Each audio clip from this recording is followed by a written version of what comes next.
Olá, essa é a nossa segunda aula de potenciação.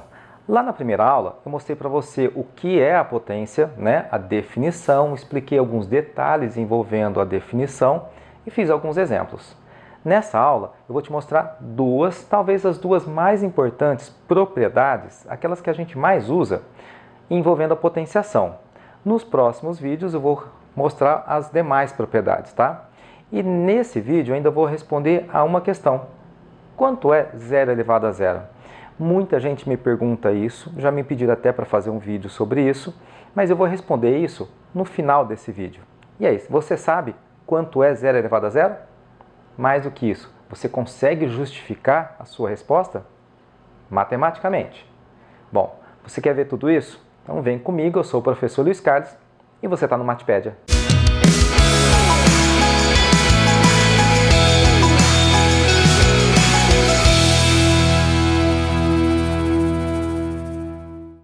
Nesse vídeo eu vou te mostrar as propriedades de potenciação, mas eu não vou demonstrar essas propriedades, não é o objetivo do vídeo aqui.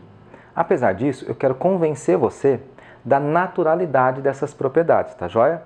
Então, antes de te colocar aqui a propriedade, como ela é, vamos ver com número, como os alunos costumam falar, né? Professor, coloca número, fica mais fácil de entender. Então, olha só, eu tenho aqui a multiplicação de duas potências com a mesma base, tá vendo? A base é 5 e aqui a base é 5. Como é que fica, então?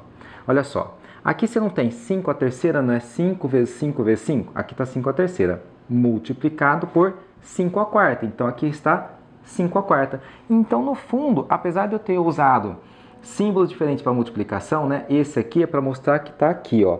E esse símbolo de multiplicação é para mostrar que isso aqui veio dessa potência, tá? E aqui daqui. Mas no fundo é tudo multiplicação. Não importa se eu usei esse símbolo ou esse símbolo. É tudo multiplicação. Logo você tem o 5 sendo multiplicado por ele mesmo. Quantas vezes? Você tem 3 aqui mais 4 aqui. Então você tem 7. Então no fundo, o que você faz? Mantém a base, porque aqui é o 5 como fator 3 vezes. E aqui é o 5 como fator 4 vezes. Então você só tem 5 como fator quantas vezes? 3 aqui mais 4 aqui, ou seja, 7. Então, não precisa ficar fazendo isso, pode ir direto. Mantém a base e faz o que com o expoente? Soma. Então, a propriedade, no fundo, é essa, né? Você tem o produto de duas potências com a mesma base, mantém a base e soma os expoentes. Tá joia? Então, uma aplicaçãozinha. Nesse caso aqui, eu tenho produto de duas potências, a base é a mesma, mantém a base e soma os expoentes, 7 mais 4, 11, tá bom? A propriedade vale não só para o produto de duas potências, mas pode ser com 3, 4, 5, tá? Então, eu vou manter a base, soma os expoentes, 2 mais 3, 5, com mais 5, 10, tá joia? Bom, uma coisa que o aluno costuma fazer de errado é, eu posso usar isso aqui então sempre quando, aí ele começa a achar que vale para adição, subtração, divisão. Não, a propriedade aqui só vale para a multiplicação. Eu tenho aqui uma outra operação de subtração, vale? Não. E se tivesse adição, vale? Também não. A propriedade só vale para multiplicação de duas potências com a mesma base. E se a base for diferente? Também não pode ser usada. Tem que ser usada só do jeito que está escrito. Então, aqui eu posso usar? Não. Então, não tem nada para ser feito? Até tem. Uma coisa que o aluno acaba não vendo é o seguinte. Uma propriedade como essa, o aluno acaba lendo só da esquerda para a direita, só numa direção. Só que a igualdade, ela é uma via de mão dupla. Você pode usar tanto daqui para lá, quanto o contrário. Em outras palavras, o contrário você tem uma potência e transforma ela num produto de duas potências da mesma base. Professor, mas para que eu preciso isso? Aqui, olha só. Pega esse cara que tem um expoente maior. Não dá para transformar ele como sendo um produto de duas potências, onde uma delas é 3 a sexta, igual que apareceu aqui, por isso que eu peguei o maior, tá? Quem que eu vou colocar aqui? Mantém a base, que é o 3, e soma os expoentes para dar 8, aqui tem que ser quanto? 2. Menos, esse cara é o 3 a oitava, menos o 3 a sexta. Ok? Bom, continuando. Agora você percebe que eu tenho aqui, o 3 à sexta como fator, como o professor, mas o 3 à sexta é fator só no primeiro. Ali no segundo ele não é, porque fator, né, tem que estar multiplicando alguém. E aqui ele não está multiplicando ninguém, não tem problema. Ó. Pensa que aqui tem 1, certo? 3 à sexta vezes 1 é 3 à sexta. Então, se o 3 à sexta é fator comum, você pode colocá-lo em evidência, certo? E sobra quem agora aqui? Ó? Coloquei ele em azul para ficar em destaque, tá? 3 à sexta, você colocou ele em evidência, sobra o quê? 3 ao quadrado menos 1, não é mesmo? Então aqui é 3 à sexta, que multiplica quanto? Aqui é 9, menos 1. Logo, você tem quanto? 9 menos 1 é 8. 8 vezes 3 elevado à sexta. Então, essa subtração dá isso aqui. Ah, professor, não era mais fácil calcular 3 à oitava? 3 vezes 3 vezes 3. Gente, às vezes não é isso que você precisa no exercício, tá? Aqui coloquei a oitava, mas e se fosse 3 elevado a 80? E se aqui fosse 3 elevado a 78, entendeu?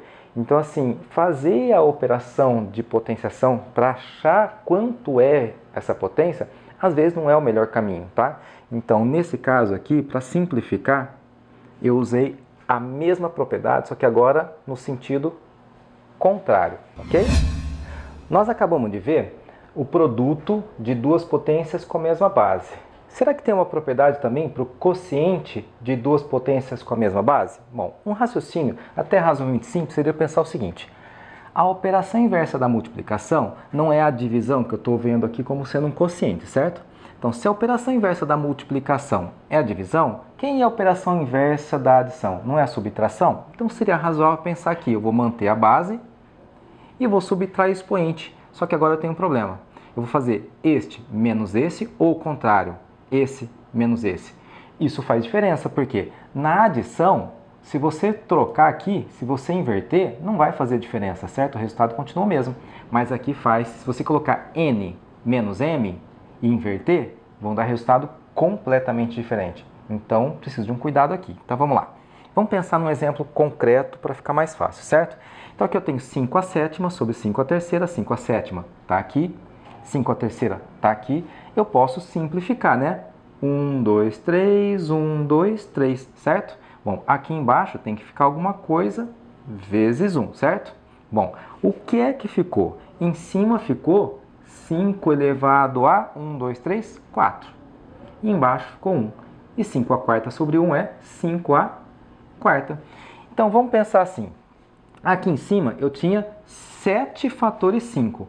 E eu tirei 3 fatores, que é o que tem embaixo, certo? Então, eu tinha 7 em cima e eu tirei a quantidade que eu tenho embaixo. Então, o que eu estou fazendo é isso.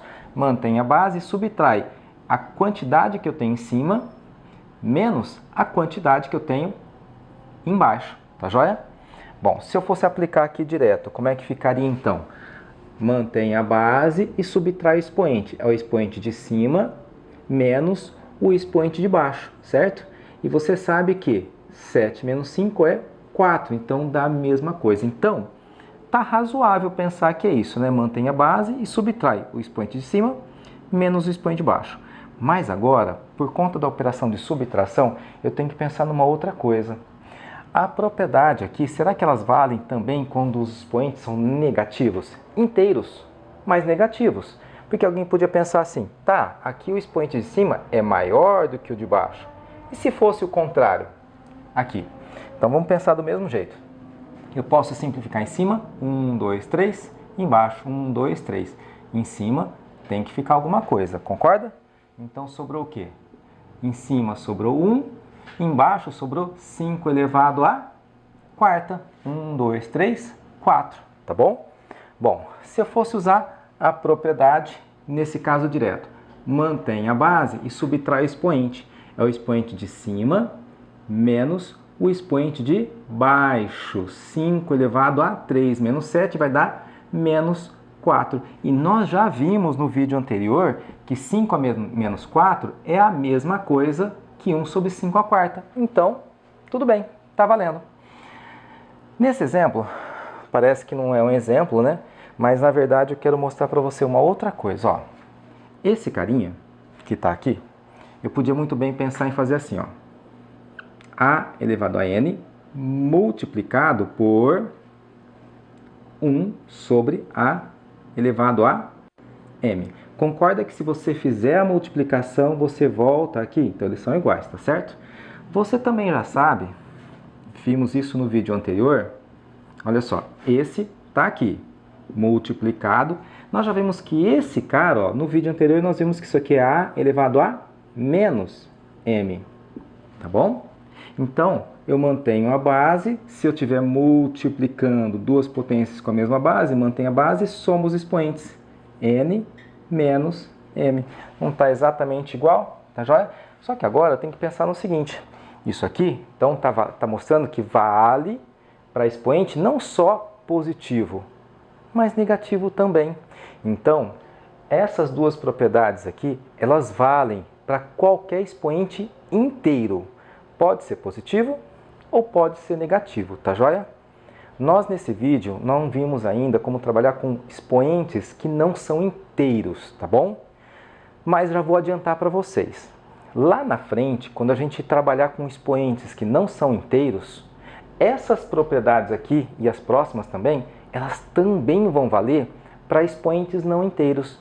Ou seja, essas propriedades que nesse primeiro momento nós estamos trabalhando apenas com expoentes inteiros, elas também valem para expoentes que não são números inteiros. Ou seja, elas valem em qualquer caso para qualquer expoente. Tudo bem? Nós não estamos trabalhando com isso nesse vídeo, mas já estou adiantando isso para vocês. Ok? Eu quero fazer aqui com vocês agora 3 exemplos que são muito importantes, tá? Primeiro exemplo.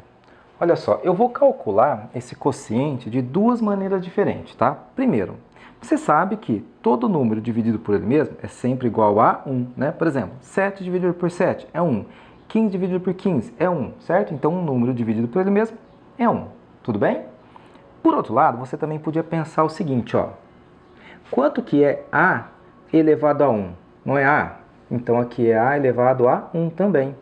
E se você for usar essa propriedade, você tem aqui um quociente de 2 potências com a mesma base. Mantém a base e subtrai os expoentes. É o expoente de cima menos o expoente de baixo. Ou seja, isso vai dar A elevado a 0. Você concorda, então, que ó, é a mesma conta que vai dar A elevado a 0 ou 1. Então, você pode concluir que o A elevado a 0 é 1, tá certo? Então, as propriedades estão me pedindo para que o A elevado a 0 seja 1, tá? Com um detalhe muito importante. O A não pode ser 0. E por que não pode ser 0? Se o A for 0, você concorda que vai dar divisão por 0? Então, o A elevado a 0 ser 1 exige que o A não seja 0, tá bom?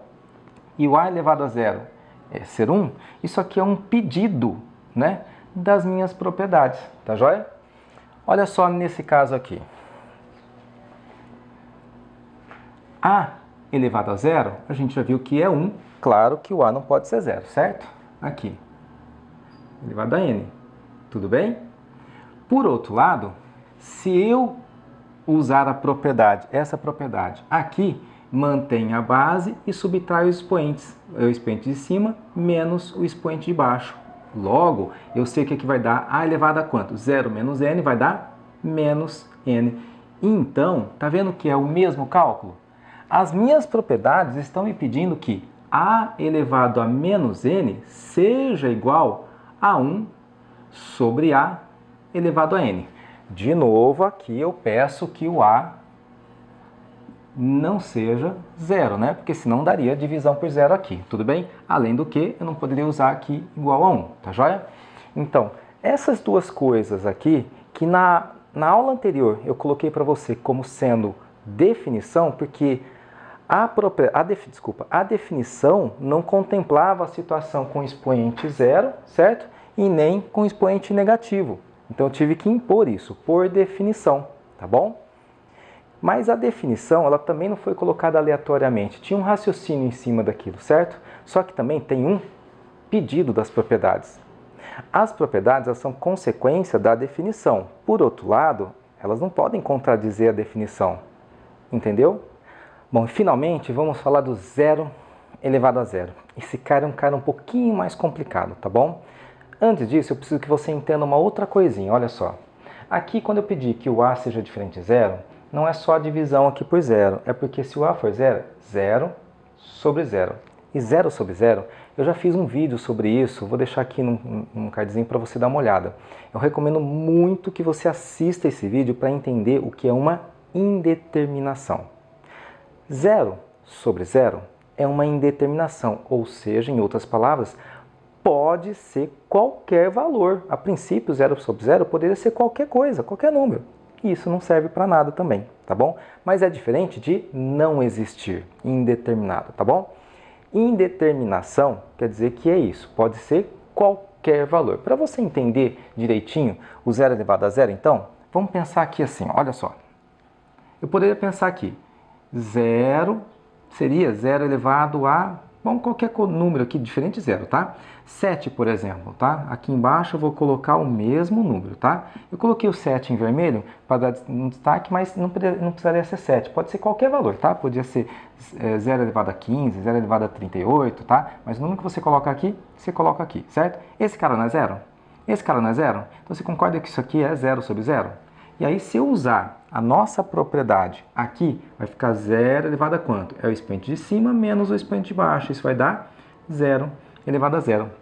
Então, isso aqui está me indicando o seguinte, que se isso aqui é uma indeterminação, isso também vai ser uma indeterminação, tá? Eu já tive uma pista disso na aula passada, que eu já dei um spoilerzinho, né?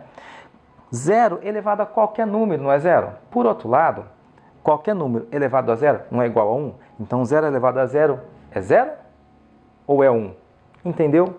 Bom, esse seria um primeiro argumento para dizer que eu não vou definir um número para isso, tá joia? Mas o correto seria dizer que isso aqui é uma indeterminação, tá joia? Bom, para você entender melhor ainda, porque esse aqui seria um argumento para convencer você que isso é uma indeterminação, mas para entender direito o que é uma indeterminação, aí a gente teria que cair numa outra coisa, um campo muito mais difícil de trabalhar, que não é o objetivo aqui do vídeo, tá? Que é cálculo diferencial integral, tá? Argumentos melhores para mostrar que isso aqui poderia ser qualquer número, não só o 0 ou 1, mas qualquer outro número sim, tá? Teria que trabalhar com limites no cálculo diferencial integral. E isso está muito longe da gente fazer num vídeo como esse, tá bom? Bom, tem mais uma última coisa que eu preciso falar para você. Ainda assim, se eu quisesse, né, alguém podia falar assim, professor, mas você não pode impor um valor? Porque aqui 0 sobre 0, né, é uma indeterminação, mas eu poderia muito bem impor. Ó, 0 sobre 0, todo número dividido por ele mesmo não é igual a 1, certo? Todo número dividido por ele mesmo não é igual a 1. Eu poderia muito bem, olha, eu vou impor como sendo 1. Pronto, está imposto. Tipo uma lei, né, universal. Olha, é 1 e ponto, ninguém vai mais discutir. Mas isso poderia me trazer alguns problemas, tá joia? Aqui seria a mesma coisa, mas ainda assim, se eu tivesse que escolher um valor, 0 elevado a zero seria quanto? Seria 1. E tem uma justificativa para isso, tá? A justificativa é que, em algumas fórmulas, tá?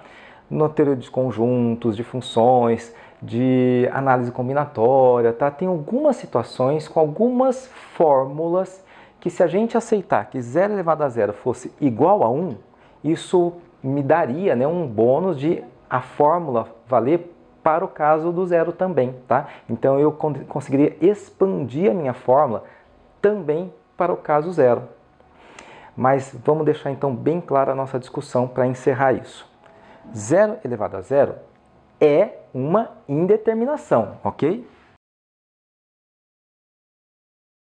Então, 0 elevado a zero é uma indeterminação, mas se você encontrar em algum livro que 0 elevado a zero é igual a 1, nenhum outro valor serve, tá? Se você encontrar em algum lugar ou algum professor falar que 0 elevado a zero é igual a 1, com certeza ele está impondo, ele não vai demonstrar, não tem demonstração para isso, tá? Se você tiver que demonstrar, você vai demonstrar que é uma indeterminação. É por imposição, mas isso se ele quiser que aquelas fórmulas também tenham validade para o caso zero, tá joia? Caso contrário, não tem nenhuma justificativa para colocar 0 elevado a zero como sendo algum outro valor. É um pouco complicado, né? Bom, eu já falei para você, o zero é um cara complicado, tá bom? Entendeu esse final? 0 elevado a zero é uma indeterminação, joia? Só vai ser 1 se a pessoa que estiver impondo como 1 tiver um ganho com isso em alguma fórmula bem específica, tá? Caso contrário, é uma indeterminação. E aí? Esse cara, você viu que é um pouquinho complicado mesmo, né? Ele é mesmo confuso, ele já bagunçou a cabeça de muita gente que sabe muita matemática, tá? Então fica tranquilo se você achar um pouco confuso. Mas o que eu queria mesmo era te mostrar as propriedades, tá joia? No próximo vídeo eu vou mostrar outras propriedades envolvendo potenciação, tá joia? Se você gostou e não for inscrito, se inscreve aí. Ative o sininho para receber notificações, curte, comente. E eu vejo você no próximo vídeo. Grande abraço!